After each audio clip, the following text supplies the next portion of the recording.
ही मंदिर में प्रवेश किए।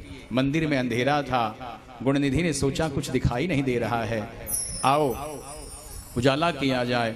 गुणनिधि ने जो कपड़े पहने थे उन कपड़ों को उतारा और दीपक जल रहा था। उसी दीपक में कपड़ों को जलाते हुए गुणनिधि ने पूरे शिवालय में उजाला कर दिया और भगवान शिव के शिवलिंग के चारों तरफ अपने कपड़ों से उजाला करते रहे गुणनिधि। और इतना उजाला कर दिया कि भोलेनाथ प्रसन्न हो गए। बोलिए शंकर भगवान की जय। प्रकट हो गए भोलेनाथ। भोलेनाथ जी ने कहा वत्स वरदान मांगो, क्या चाहिए? वरम ब्रूहि वरम ब्रूहि। गुणनिधि ने कहा प्रभु भूख और प्यास से तड़प रहा था, इसलिए मैंने आपका प्रसाद चुरा लिया। भगवान कहते हैं चुराया नहीं पगले, तूने तो हमें प्रसन्न कर दिया। बताओ, लोग एक दिया जलाते हैं और तुमने हमको खुश करने के लिए अपने वस्त्र उठाकर जला दिए और उजाला कर दिया शिवालय में। इतने भोले हैं बाबा, इतने भोले हैं, थोड़ी ही भक्ति से प्रसन्न हो जाते हैं। उन्होंने गुणनिधि को वरदान दिया कि जाओ अगले जन्म में राजा बनोगे, और भगवान अंतर्ध्यान हो गए। गुणनिधि में वो बुद्धि आ गई। गुणनिधि भगवान की पूजा करने लगे और धीरे धीरे समय बीता। गुणनिधि की मृत्यु हो गई।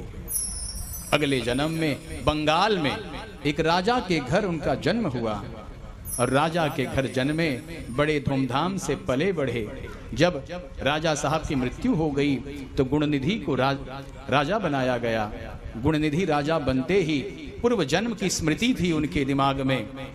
उन्होंने यह आदेश पारित कर दिया कि सभी शिवालयों में उजाला कर किया जाए। संध्या के समय सभी शिवालयों में अनंत उजाले होंगे, 1000 दीपक जलाए जाएं, दीपदान किए जाएं। उन्होंने यह भी कहा कि जिस शिवालय में दीपदान नहीं किया जाएगा उनको दंड दिया जाएगा। डर के मारे सभी दीपदान करने लगे। हर शिवालय में उजाला रहने लगा, सभी दीपदान करने लगे। माताओं, शाम को दीपदान करना चाहिए। शिवालय में पीपल के वृक्ष के पास अपने दरवाजे के देहली पर दीपदान होना चाहिए। इससे माता लक्ष्मी प्रसन्न रहती हैं। संध्या के समय भजन कीर्तन पूजा पाठ और संध्या वंदन अवश्य होना चाहिए। हमने प्रथम दिन भी बताया था, गोधूली बेला के समय भोजन नहीं करना चाहिए। गोधूली बेला के समय सोना वर्जित है। गोधूली बेला के समय रमण करना वर्जित है। तो ये 3 चीजें गोधूली बेला के समय नहीं करनी चाहिए। और गुणनिधि जी के आदेश से शिवालयों में उजाला रहने लगा। अब सब शिवालय चमकने लगे। भगवान भोलेनाथ प्रसन्न हो गए और गुणनिधि को वरदान दिया कि वत्स, ये जन्म तो तुमने हमको प्रसन्न कर दिया, अगले जन्म में तुम कुबेर बनोगे। गुणनिधि राजा की मृत्यु हुई और तीसरे जन्म में गुणनिधि यक्षराज कुबेर का पद प्राप्त किए। तो भगवान यदि प्रसन्न हो जाएं भोलेनाथ, तो कुबेर बनाने में देर नहीं लगती, आपको भी कुबेर बना सकते हैं। लक्ष्मी उनसे इजाजत मांगती है, आज्ञा मांगती है कि भोलेनाथ कृपा करो, बताओ किसके यहाँ जाना है। तो बाबा कहते हैं फलाना भक्त बहुत हमारा भक्ति कर रहा है, जाओ उसी के घर जाओ। तो जब भक्ति की कृपा बरसती है और भगवान शिव की कृपा बरसती है तो भक्ति का संचार अपने आप होता है और फिर आप दान पुण्य और कथा के प्रेमी हो जाते हैं। कथा कब आपको प्राप्त हो जाए विश्वास ही नहीं होता।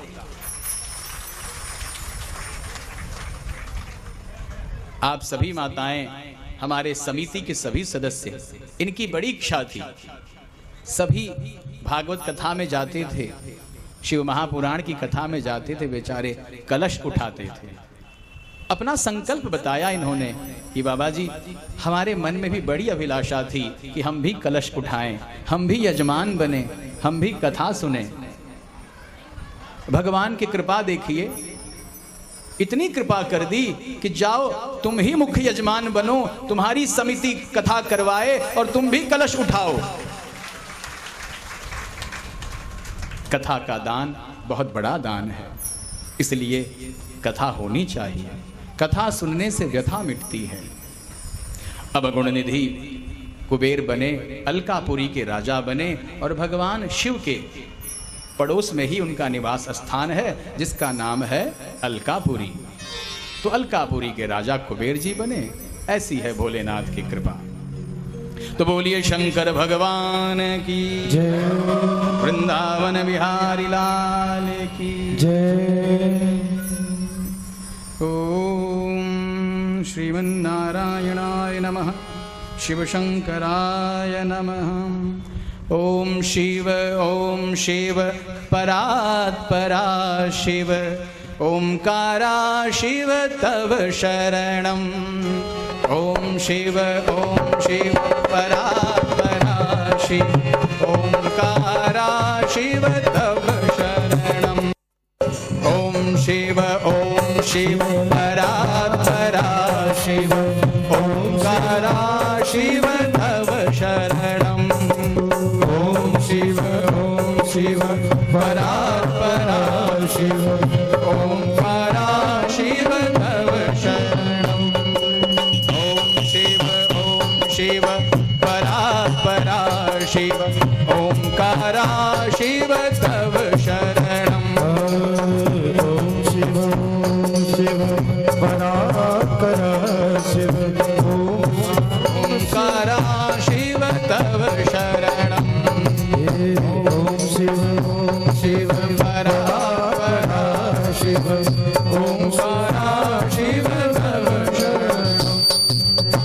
हे शिव शंकर भवानी शंकर, हे शिव शंकर भवानी शंकर, हे शिव शंकर भवानी शंकर, हे शिव शंकर भवानी शंकर, हे शिव शंकर भवानी शंकर, हे शिव शंकर भवानी शंकर।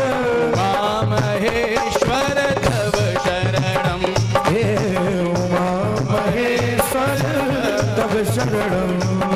उमा महेश्वर तव शरणम्, उमा महेश्वर तव शरणम्। हे शिव शंकर भवानी शंकर, हे शिव शंकर भवानी शंकर, हे शिव शंकर भवानी शंकर, हे शिव शंकर भवानी शंकर। उमा महेश्वर तव शरणम्, उमा महेश्वर शरणम्। ओम शिव परात्परा शिव, ओम शिव परात्परा शिव, ओंकारा शिव तव शरणम्। ओंकारा शिव तव शरणम्। ओम शिव परात्परा शिव, ओम शिव परात्परा शिव, ओंकारा शिव तव शरणम्। ओंकारा शिव तव शरणम्। हे वृषभध्वज हे धर्मध्वज, हे वृषभध्वज हे धर्मध्वज, हे वृषभध्वज हे धर्मध्वज, हे वृषभध्वज हे धर्मध्वज, हे वृषभध्वज हे धर्मध्वज, हे वृषभध्वज हे धर्मध्वज। सांब सदा शिव तव शरणम्, सांब सदा शिव तव शरणम्। हे वृषभध्वज हे धर्मध्वज, हे वृषभध्वज हे धर्मध्वज, हे वृषभध्वज हे धर्मध्वज, हे वृषभध्वज हे धर्मध्वज। सांब सदा शिव तव शरणम्, सांब सदा शिव तव शरणम्। ओम शिव परात्परा शिव, शिव ओम शिव परात्परा शिव ओंकारा शिव तव शरणम ओंकारातीत तव शरणम ओम शिव परात्परा शिव ओम शिव परात्परा शिव ओंकारा शिव तव शरणम ओंकारा शिव तव शरणम ओंकारा शिव तव शरणम हे शशि शेखर शंभु शिवा प्रिय हे शशि शेखर शंभु प्रिया शिव हे शशि शेखर शंभु प्रिया शिव हे शशि शेखर शंभु प्रिया शिव हे शशि शेखर शंभु प्रिया शिव हे शशि शेखर शंभु प्रिया शिव शिव गंगाधर तव शरणम शिव गंगाधर तव शरणम शिव गंगाधर तव शरणम शिव गंगाधर तव शरणम हे शशि शेखर शंभु प्रिया शिव हे शशि शेखर शंभु प्रिया शिव हे शशि शेखर शंभु प्रिया शिव हे शशि शेखर शंभु प्रिया शिव हे गंगाधर तव शरणम हे गंगाधर तव शरणम ओम शिव परात्परा शिव ओम शिव परात्परा शिव ओंकारा तव शरणम गाइए ओम शिव परात्परा शिव शिव परात्परा शिव ओंकारा शिव तव शरणम ओंकारा शिव तव शरणम ओम शिव परात्परा शिव परात्परा शिव ओंकार शिव तव शरणम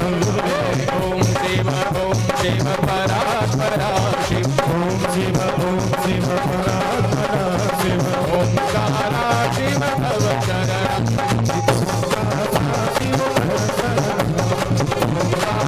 शिव ओम शिव परात्परा शिव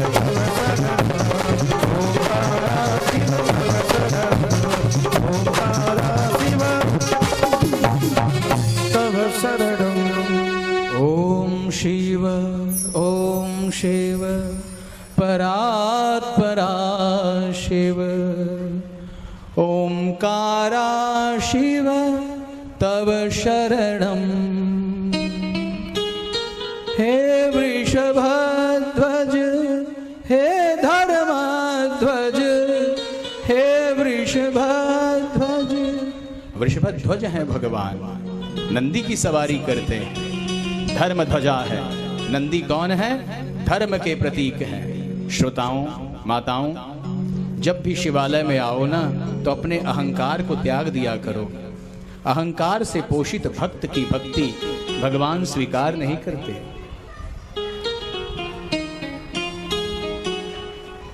कहते हैं निर्मल जन मन सो मोहि पावा, मोह कपट छल छिद्र न भावा।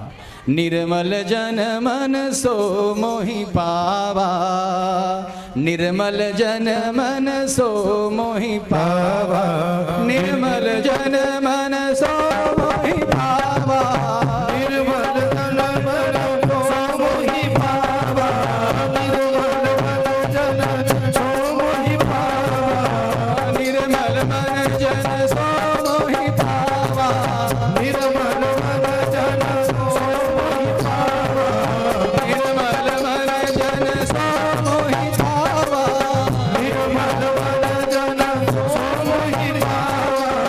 मोहे कपट छल छिद्र न भावा, मोहि कपट छल छिद्र न भावा, मोहे कपट छल छिद्र न भावा, मोहि कपट छल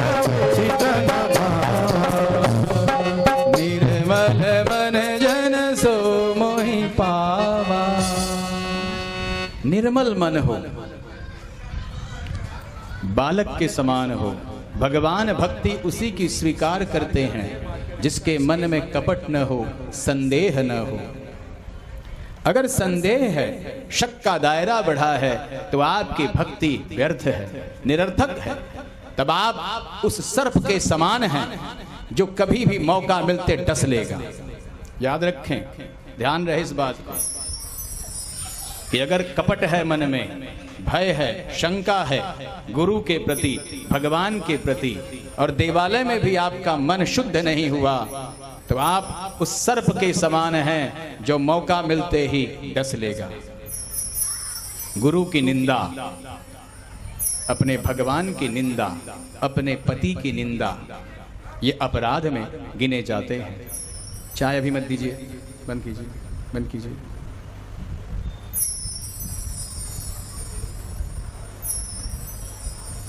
बोलिए शंकर भगवान की जय। देखिए, जो भी खिलाना पिलाना है कथा के बाद, सभी बैठे हैं, सभी प्यासे हैं, सभी अपने घर से पानी पीकर आए हैं। कथा में विघ्न होता है। तो क्या कह रहे थे हम? हाँ, कपट न हो, छल न हो, भय न हो, शंका न हो, निर्मल हो जाइए। भगवान नंदीश्वर बैठे हैं वहां पर, हम देखते हैं कई भक्त उनके कान मरोड़ देते हैं पकड़ के। कई माताएं भगवान शिव के मस्तक पर धम धम सर पटकती हैं। अगर मन में कपट है, शंका है, भय है, तो सर पटकने से भगवान नहीं मिलेंगे। भक्ति करिए, मन को निर्मल कीजिए, वो भावना होनी चाहिए, वो उद्गार निकले, वो अनुराग हो भगवान के प्रति। हे नारायण, हे शिव शंकर, हम आपके प्रांगण में आते हैं, भले हमें लोग न मिलने दें, भले हम आपका दर्शन न पाएं, लेकिन आपने तो हमको देख लिया।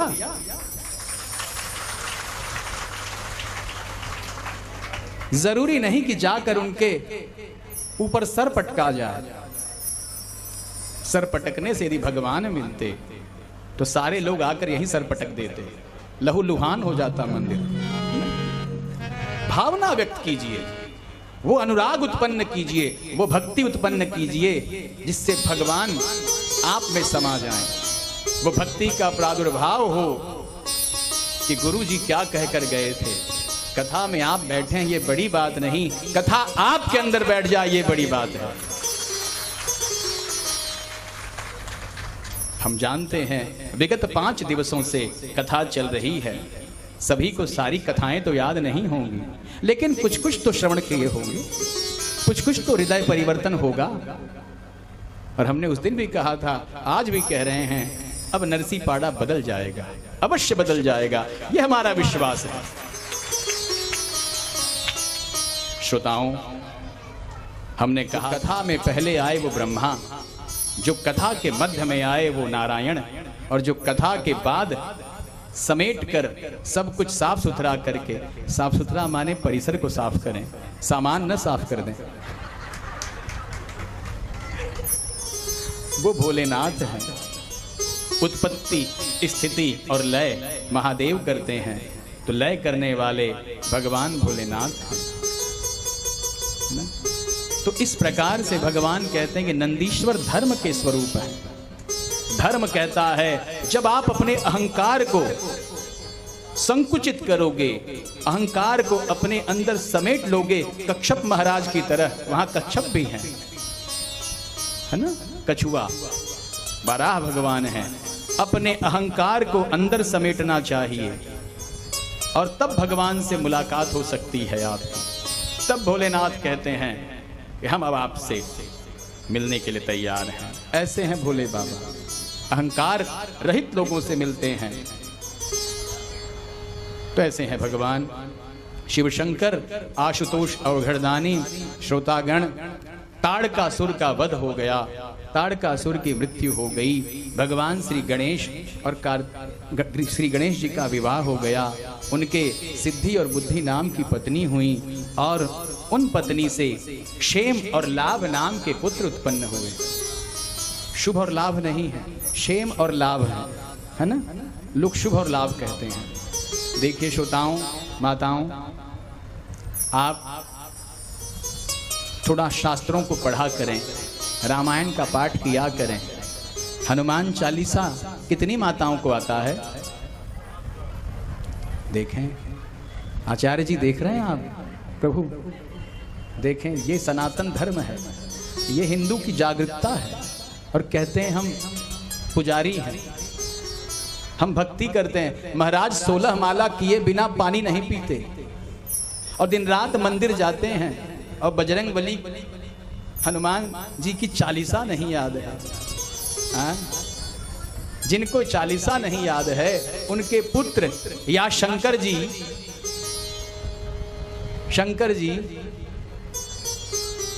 अगर गड़बड़ हो गए हैं या कथा में नहीं आते हैं तो उनका क्या दोष है? क्योंकि जब आप पूजा पाठ में मन नहीं लगा रही हैं तो अगर वो गड़बड़ा जाए तो क्या दोष है ना? तो हनुमान चालीसा सर्वप्रथम आपको आना चाहिए, तब ना आप किसी को कह सकती हैं कि जी आप भी पढ़िए, इसका बड़ा प्रभाव है। जो 7 बार पाठ कर कोई, छूट ही बंदी महा सुख होई। जो यह पढ़े हनुमान चालीसा, हो यह सिद्धि साखी गौरीसा। जय जय जय हनुमान गुसाई, कृपा करहूँ गुरुदेव की नाई। कितनी अच्छी चौपाई है बाबा जी ने लिखी है। गुरु यदि नहीं है आपके जीवन में तो हनुमान जी सबसे बड़े गुरु हैं। हनुमान जी को गुरु मान लीजिए। और योगेश्वर हैं भगवान शिव शंकर, संसार के गुरु हैं। समस्त सुर असुर चराचर जगत स्थावर जंगम के गुरु हैं भगवान शिव शंकर। आशुतोष अवघड़ दानी है परमात्मा। तुम त्रिभुवन गुरु वेद बखाना, तुम त्रिभुवन गुरु वेद बखाना, तुम त्रिभुवन गुरु वेद बखाना, तुम त्रिभुवन गुरु वेद बखाना, तुम त्रिभुवन गुरु वेद बखाना, तुम त्रिभुवन गुरु वेद बखाना,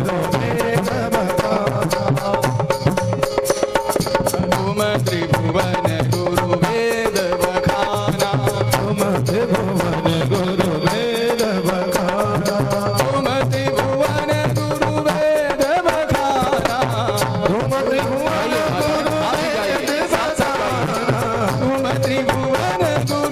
वेद बखाना। तुम त्रिभुवन गुरु वेद बखाना, आन जीव पावर का जाना, आदि जीव पावर का जाना, आन जीव पावर का जाना, आन जीव पावर का जाना, तुम त्रिभुवन गुरु वेद बखाना, तुम त्रिभुवन गुरु वेद बखाना, तुम त्रिभुवन गुरु वेद बखाना, तुम त्रिभुवन गुरु वेद बखाना, आन जीव पावर का जाना, आन जीव पावर का जाना, आन जीव पावर का जाना। आन जीव पावर का जाना। भगवान शिव शंकर त्रिभुवन गुरु हैं। तुम त्रिभुवन गुरु वेद बखाना। वेद कहते हैं हमारे, वेद अर्थात हमारा संविधान हिंदुओं का। वेद ने जो बात प्रमाणित कर दिया है, वेद जो कहते हैं वही सत्य है। वेद से अगर हट कर कोई कार्य करें तो वह शास्त्र सम्मत नहीं होगा। तो भगवान शिव शंकर त्रिभुवन गुरु हैं और हनुमान जी सबके गुरु हैं, है ना। हनुमान जी शिवांश हैं, काल भैरव महाराज शिवांश हैं, अश्वत्थामा शिवांश है, नंदी जी शिवांश हैं, ध्यान रहे। और जो शिवांश है उनकी मृत्यु नहीं हो सकती, वे अमर हैं। अश्वत्थामा आज भी अमर है। अश्वत्थामा मध्य प्रदेश के जंगलों में घूमते रहते हैं।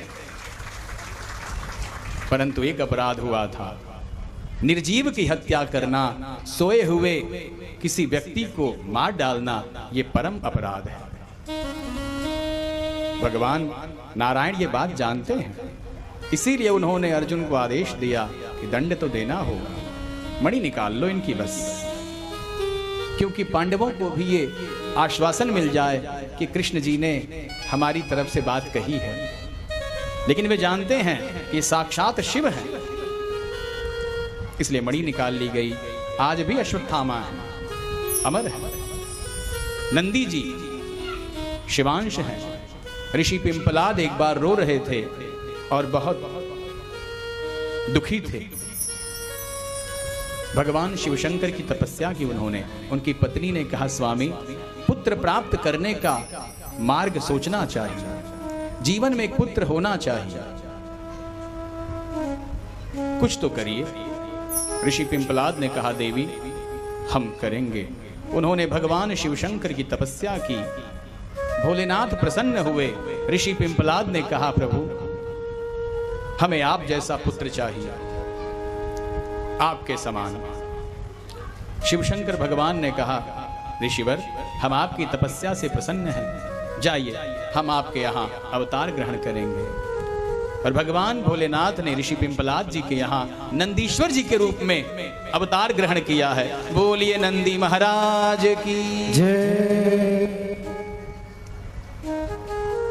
ज्योतिषियों ने उनके भाग्य को देखा, कहे ये तो 10 वर्ष की अवस्था में मृत्यु को प्राप्त हो जाएंगे। ऋषि पिंपलाद और घबराए, लेकिन नंदीश्वर जानते थे हम कौन हैं।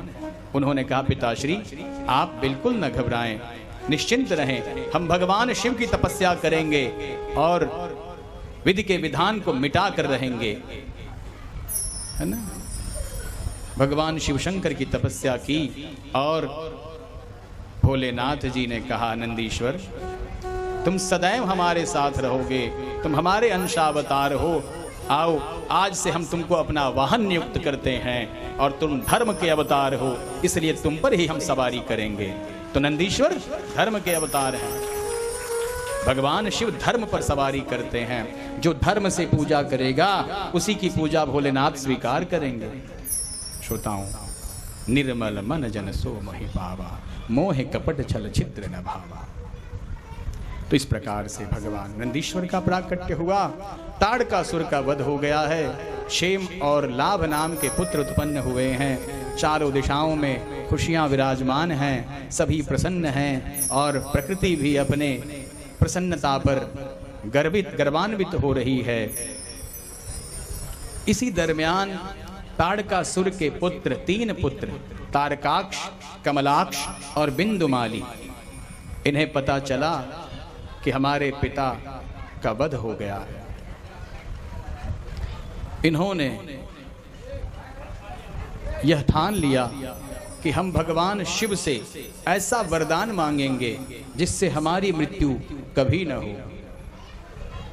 कमलाक्ष, तारकाक्ष, कमलाक्ष और बिंदुमाली ने घोर तपस्या आरंभ की। अपने चारों तरफ अग्नि जलाकर बीच में बैठकर भगवान का तप करते। ओम नमः शिवाय, ओम नमः शिवाय, ओम नमः शिवाय।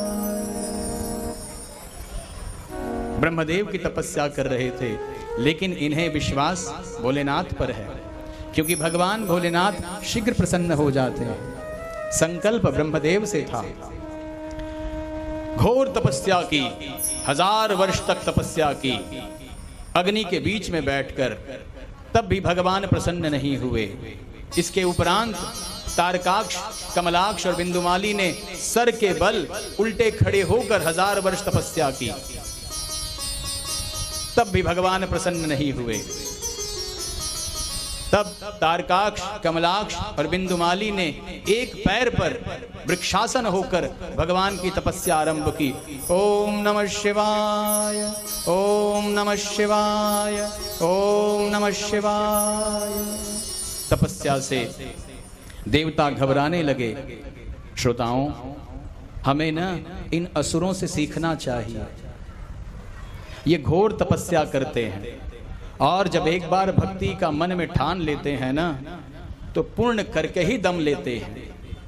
और एक हम और आप हैं, अगर एक एकादशी का व्रत रखने के लिए कह दिया जाए तो न जाने कितने पकवान और व्यंजन खा जाते हैं। एकादशी के दिन भोजन से ज्यादा कुछ खा जाते हैं। सभी को एकादशी का व्रत रखना चाहिए। भगवान शिव को यदि प्रसन्न करना है तो एकादशी का व्रत रखें। और एकादशी व्रत में बहुत उसकी महत्ता है। और यदि नारायण को प्रसन्न करना है तो भगवान शिव शंकर का प्रदोष व्रत रखना चाहिए। ध्यान रहे इन बात का। तब इन असुरों से हमें सीखना चाहिए। ये जब ठान लेते हैं कि हमें भगवान की भक्ति करनी है तो भूख प्यास सब भूल जाते हैं और बहुत ही अलग अलग प्रकार से भगवान की तपस्या करते हैं। अब 3000 वर्षों तक इन्होंने तपस्या की। 3000 वर्ष बीत गए, देवता थर्राने लगे, इंद्रासन हिलने लगा तो इंद्र को असुरक्षा सबसे पहले होती है। इंद्र कहां पहुंचे? ब्रह्मदेव के पास। पितामह पितामह, अरे आप यहां बैठे हुए हैं, वहां तारकाक्ष, कमलाक्ष और बिंदुमाली तपस्या कर रहे हैं, क्या होगा इनका? ब्रह्मा जी ने कहा, वत्स क्यों परेशान हो देवराज, क्या हुआ? कि अगर इनको वरदान में क्या देंगे? तो उन्होंने कहा, वरदान में जो मांगेंगे वो देंगे। अरे अगर कोई मेहनत किया है और अपना पारितोषिक मांग रहा है तो उसको मुंह मांगी कीमत देनी चाहिए ना? देनी चाहिए कि नहीं देनी चाहिए? हाँ, तो हम जो वो मांगेगा वो देंगे। इंद्र घबराए कि कहीं इंद्रासन न दे दें। ब्रह्मदेव आए, उन्होंने कहा, बस तारकाक्ष, कमलाक्ष, बिंदुमाली, आंखें खोलो, क्या चाहिए, क्या वरदान मांगते हो? तो उन्होंने कहा, हे ब्रह्मदेव, हे पितामह, हम चाहते हैं कि हम कभी न मरें, हमें अमरता का वरदान दे दीजिए। तो अमरता का वरदान ब्रह्मा जी ने कहा, वत्स अमर तो हम सब भी नहीं हैं, मरना तो एक दिन हम सभी को है।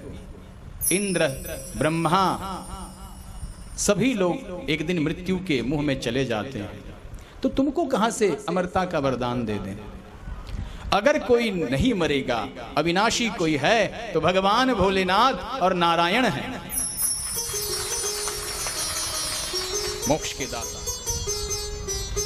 देखिए अमर, हम सब कहते हैं ना, देवताओं ने अमृत पिया है तो मरते क्यों हैं?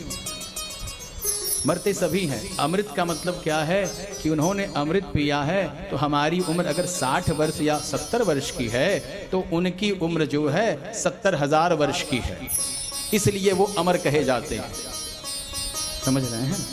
इसलिए कहते हैं कि देवता अमृत पी लिए तो नहीं मरेंगे, मरना उनको भी है, लेकिन हमसे कई हजार वर्ष बाद वो मरेंगे।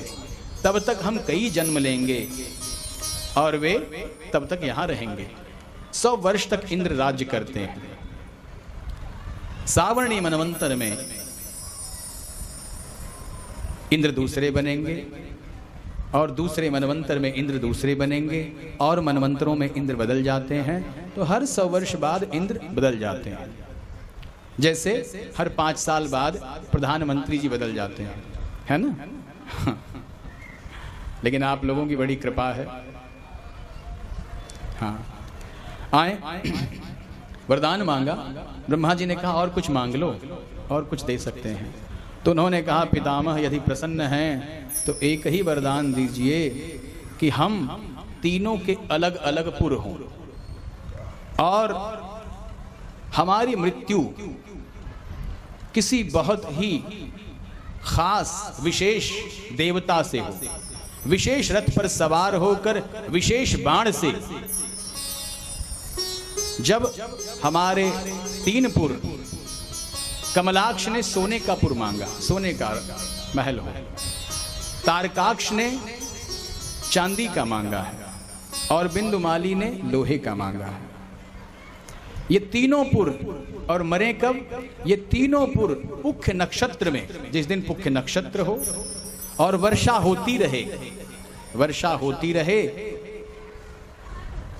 सूर्यास्त के समय तीनों पुर एक साथ में आ जाएं, एक सीध में आ जाएं, और वो कोई विशेष देवता हो, ये आम इंद्र आदि ब्रह्मा विष्णु से नहीं, विशेष देवता विशेष बाण से विशेष रथ पर सवार होकर और एक ही बाण से संधान करे और तीनों पुरों को एक साथ संधान करे, तब हमारी मृत्यु हो।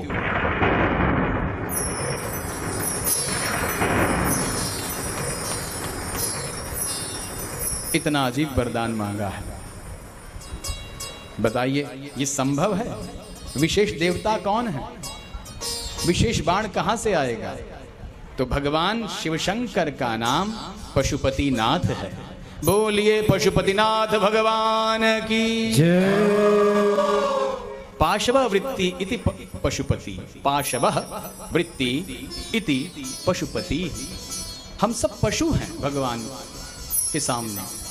हमारी वृत्तियां कब पशु के समान हो जाती हैं समझ नहीं आता। हमारी वृत्तियों को जो अपने कंट्रोल में रखे, अपने अधीन रखे, वही भगवान पशुपति हैं, वही भोलेनाथ हैं।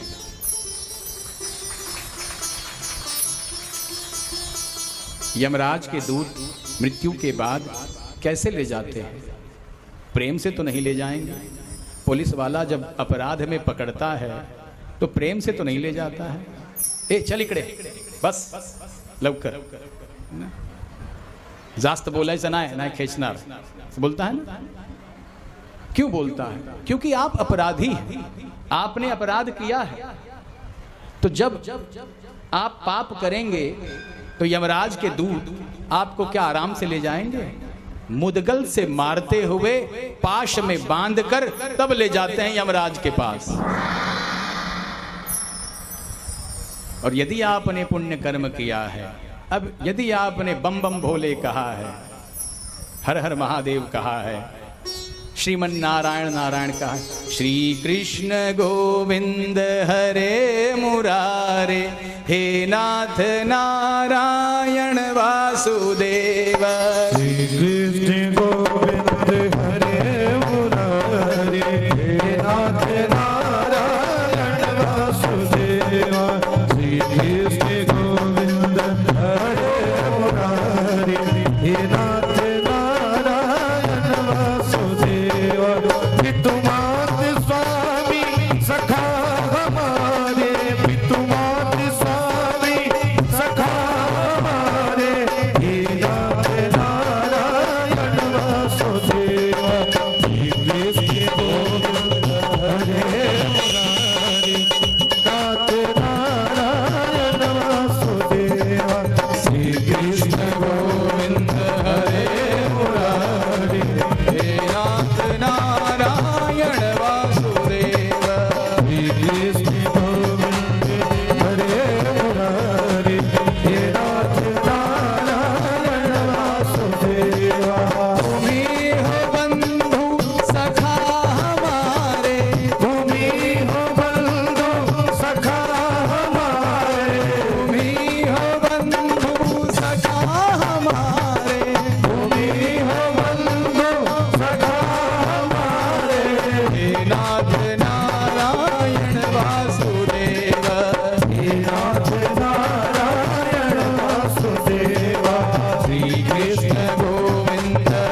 गोविंद हरे मुरारे। श्री कृष्ण नारायण वासुदेव हे नाथ नारायण वासुदेव। हे नाथ नारायण वासुदेव हे नाथ नारायण वासुदेव। हे नाथ नारायण वासुदेव श्री कृष्ण गोविंद हरे मुरारे। हे नाथ नारायण वासुदेव। श्री कृष्ण गोविंद हरे मुरारे हे नाथ नारायण वासुदेव हे नाथ नारायण वासुदेव। हे नाथ नारायण वासुदेव हे नाथ नारायण वासुदेव। हे नाथ नारायण वासुदेव हे नाथ नारायण वासुदेव। हे नाथ नारायण वासुदेव श्री कृष्ण गोविंद हरे मुरारे। हे नाथ नारायण वासुदेव। श्री कृष्ण गोविंद हरे मुरारी हे नाथ नारायण वासुदेव राधे कृष्ण राधे कृष्ण राधे राधे कृष्ण कृष्ण। राधे कृष्ण राधे कृष्ण राधे राधे कृष्ण कृष्ण राधे कृष्ण राधे कृष्ण राधे राधे कृष्ण कृष्ण। राधे कृष्ण राधे कृष्ण राधे राधे कृष्ण कृष्ण राधे कृष्ण राधे कृष्ण राधे राधे कृष्ण कृष्ण। राधे कृष्ण राधे कृष्ण राधे राधे कृष्ण कृष्ण राधे कृष्ण राधे कृष्ण राधे राधे कृष्ण कृष्ण। राधे कृष्ण राधे कृष्ण राधे राधे कृष्ण कृष्ण राधे कृष्ण राधे कृष्ण राधे कृष्ण राधे कृष्ण। राधे कृष्ण राधे कृष्ण राधे कृष्ण राधे कृष्ण राधे कृष्ण राधे कृष्ण राधे कृष्ण राधे कृष्ण। राधे कृष्ण राधे कृष्ण राधे कृष्ण राधे कृष्ण कृष्ण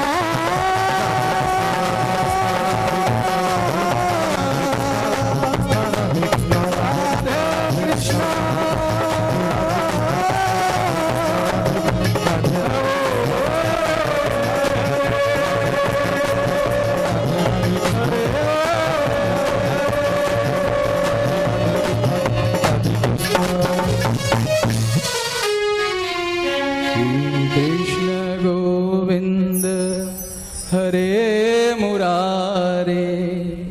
हे नाथ नारायण वासुदेव। तो जो दिन रात भगवान श्री कृष्ण का भजन कीर्तन उनका नाम लेता है, उसे यमराज के दूत परेशान नहीं करते, वो नरक में वास नहीं करता, वो कल्प पर्यंत घोर नरक में नहीं जाता या नहीं रहता। यमराज के दूत उसे विशेष सुविधाएं प्रदान करते हैं। हमने बताया था ना कि लोकल पुलिस पकड़ ले और यदि केंद्र सरकार की कोई एजेंसी आए और वो कहे कि साहब ये हमारा अपराधी है, तो लोकल पुलिस आपको छोड़ देगी कि ये तो बड़े लोगों का अपराधी है। और यदि आप किसी बड़े आदमी के पहचान से जाते हैं तो कहीं आपको रुकना नहीं पड़ता है, पहले से व्यवस्थाएं तैयार रहती हैं कि साहब फलाने आदमी के आदमी हैं, इनको अंदर जाने दो। मान लीजिए प्रधानमंत्री से मिलने जाना है और आप अगर ऐसे ही उठकर चले जाएं तो क्या आपको कोई मिलने देगा? सिक्योरिटी वाला तुरंत कहेगा ओ साइड हो जाइए, कहाँ से आए हैं, पहचान पत्र दिखाइए।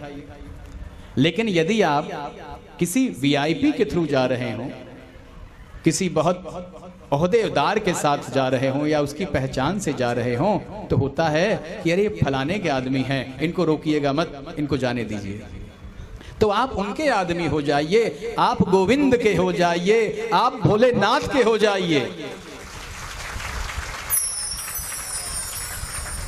ताकि यमराज के दूत आपको रोकने की कोशिश न कर सकें, रोकने की हिम्मत न कर सकें। और उसका साधन यही है, नहीं कलि कर्मन भक्ति विवेकु, राम नाम अवलंबन एकु। अविलंब राम नाम की शरणागति होनी चाहिए। तब तीनों को वरदान प्राप्त हुआ, तीनों अपने पुर में बड़े आनंद से रहने लगे। उनका पुर इतना विशेष है कि वापि तड़ाग अनूप कूप मनोरायत सोहरी। वापि तड़ाग अनूप कूप मनोहारयत सोहही। सोपान सुंदर नीर निर्मल देखि सुर मुनि मोहही। इतना सुंदर है कि देवों का मन मोह जा रहा है। बताइए, असुरों ने अपनी तपस्या से, अपने बल से ऐसे सुंदर का निर्माण करवा लिया। ब्रह्मा जी ने मैं दानव से कहा कि इनके पुरी का निर्माण करो। पुर माने पूरा एक खंड। जिस प्रकार द्वारिकापुरी है, जिस प्रकार काशीपुरी है, जिस प्रकार से अयोध्या, वैसे पुर का निर्माण किया गया जिनमें सब कुछ था। तालाब, सरोवर, पहाड़, वृक्ष, बागीचा, नर नारी, असुरगण की पत्नियां, मंदिर भगवान का, सारी सुविधाएं उपलब्ध थी वहां। हर प्रकार की सुविधा उपलब्ध थी। जैसे किसी कॉम्प्लेक्स में आप फ्लैट खरीदने जाते हैं तो वहां देखते हैं क्या क्या सुविधाएं हैं। स्कूल है कि नहीं है, सिनेमा घर है कि नहीं है, गार्डन है कि नहीं है ना। शाम को हम भोजन करके टहल पाएंगे कि नहीं टहल पाएंगे, सारी सुविधाएं देखते हैं ना। उसी प्रकार उनके उस पुरी में सारी सुविधाएं थी। मैं दानव ने इतने बढ़िया से निर्माण किया था, इस पुरी में हर प्रकार की सुख सुविधा उत्पन्न थी। बहुरंग कंज अनेक खग कुजहि मधुप गुंजाहि। आराम रूप पिकादि खग रब जनु पथिक हंकार ही। जगह जगह पर दरबान खड़े थे। विशाल गेट था, विशाल भवन था। महारानियों के भवन देखकर तो देवांगनाएं शर्मा जाती थी कि बताओ इतना दिव्य भवन है इन असुरों की पत्नियों का। ऐसे मैदानों ने निर्माण किया था। किनके आदेश पर? ब्रह्मा जी के आदेश पर। पुर में तीनों राजा रहने लगे। लेकिन जब ओहदा, पैसा और सम्मान मिलने लगता है ना, तो मनुष्य के अंदर अहंकार भरते देर नहीं लगती। ये तीन चीज ऐसे हैं जो आपके अंदर कब अहंकार भर दें पता ही नहीं चलेगा। इसलिए सवेरे उठो तो भगवान से एक ही मनोरथ करो कि हे नारायण, हे भोलेनाथ, सब कुछ दीजिएगा लेकिन अहंकार मत दीजिएगा। क्यों? अहंकार से पोषित व्यक्ति विनाश को प्राप्त होता है। और भगवान नहीं चाहते कि हमारे भक्त का विनाश हो।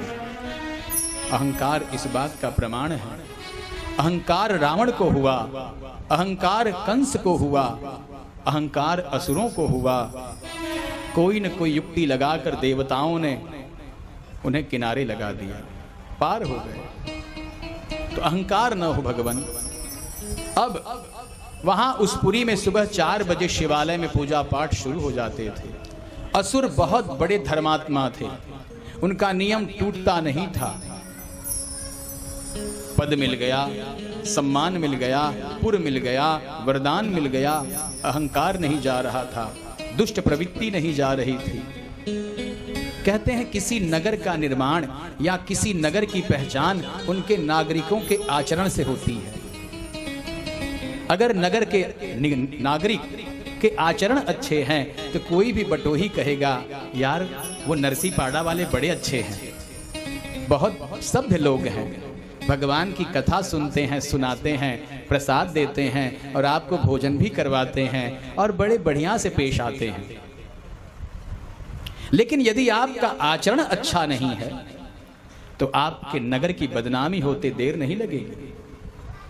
किसी गांव में यदि कोई व्यक्ति कुछ गलत कर दे तो पहले के बड़े बुजुर्गों की आदत थी, अरे छोड़िए उस गांव के लोग ऐसे ही हैं, है ना, गांव वाले बड़े भ्रष्ट हैं, बड़े लुटेरे हैं, गए थे हमको बेवकूफ बनाकर लूट लिया। तो नगर बदनाम होता है, गांव बदनाम होता है। तो हे श्रोताओं, हे माताओं, हे नरसीपाड़ा के नागरिकों, आपसे यह अनुरोध है कि आचरण में आपके दिव्यता आए, आचरण में शुद्धता आए, आचरण आपका अच्छा हो और आप सभी मिलकर रहें और एकता से रहें और इसी प्रकार का धर्म कार्य बढ़ चढ़ कर करें ताकि आपका सम्मान बढ़े, नाम बढ़े। आचरण अच्छा हो, वस्त्र अच्छे हो ये मायने नहीं रखता, चेहरा अच्छा हो ये मायने नहीं रखता, गुण आपके मायने रखते हैं। गुण कैसा है, आपका स्वभाव कैसा है, आपकी वाणी कैसी है। वाणी में यदि लचकपन नहीं है, मिठास नहीं है, बहुत सुंदर हैं, बहुत बढ़िया साड़ी पहने हैं और बहुत ही अच्छा श्रृंगार किया है आपने, लेकिन यदि कोई मेहमान आ गया या कोई श्रोता सुनने के लिए आ गया, वहीं बैठ जाओ। अब बताओ, श्रोता तो कहां से आया था, उसके मन में क्या भाव थे कि हम चलेंगे तो भगवान की कथा सुनेंगे। व्यास जी ने बुलाया है, निमंत्रण दिया है, आओ, स्थान देना चाहिए। हम स्वयं खड़े रहें ये चल जाएगा, लेकिन कोई मेहमान अगर दूर से आया है, वह यदि खड़ा है तो हमारे नगर की बदनामी निश्चित है।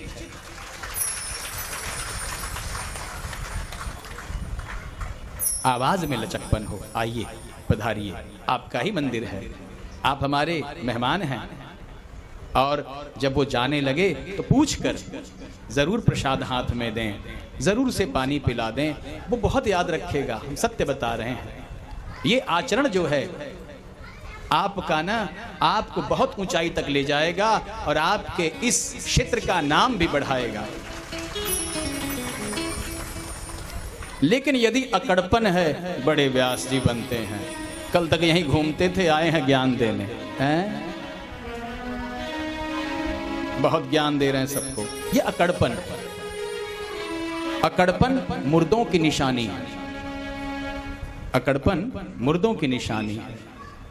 हम क्या थे, क्या हो गए, ये ईश्वर की कृपा से, आप लोगों की कृपा से, आचार्य श्री श्यामधर जी की कृपा से, शिव चर्चा कथी समिति की कृपा से और आप लोगों के सहयोग से हम व्यास बन गए। भगवान की कृपा है, माता रानी की कृपा है। तो अकड़पन नहीं होना चाहिए, स्वभाव में मधुरता हो, वाणी में लचकपन हो और जिस प्रकार से सुंदर आप दिखते हैं वैसी ही सुंदरता हृदय में भी हो। चेहरा बड़ा सुंदर है, हृदय क्रूर है, अंदर से जलन की भावना है कि मिलोगे तो मरोड़ देंगे, है ना। ये भावना नहीं होनी चाहिए, नहीं तो ये आचरण दूसरों को नहीं, आपको स्वतः परेशान करेगा।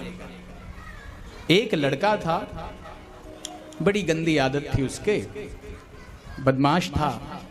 एक दिन बदमाशी करते करते करते उसके मन में विचार आया कि चलो कुछ बदमाशी की जाए।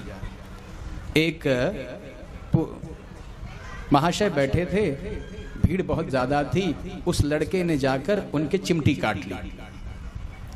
महाशय खड़े, बोले क्या है बात, बेटा तुम ये क्या कर रहे हो? बोले कुछ नहीं अंकल, वो आप थोड़ा सा आगे सरक जाइए। अंकल आगे सरक गए, उसे लगा यार ये तो बड़ी अच्छी चीज है, और अंकल ने सरकते समय अपनी जेब से 100 का नोट निकालकर बच्चे को दे दिया, बेटा लो। देखिए अपराध कहां से पनपता है।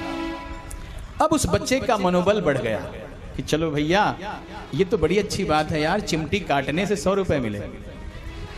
अब दूसरे प्रोग्राम में गया, वहां पर कुछ लोग बैठे थे, 2-4 लोगों को चिमटी काट ली उसने। 2-4 लोगों ने कहा बेटा क्या चाहिए? बोले कुछ नहीं अंकल, बड़ी भीड़ थी, हम सोचे आप सुन नहीं रहे।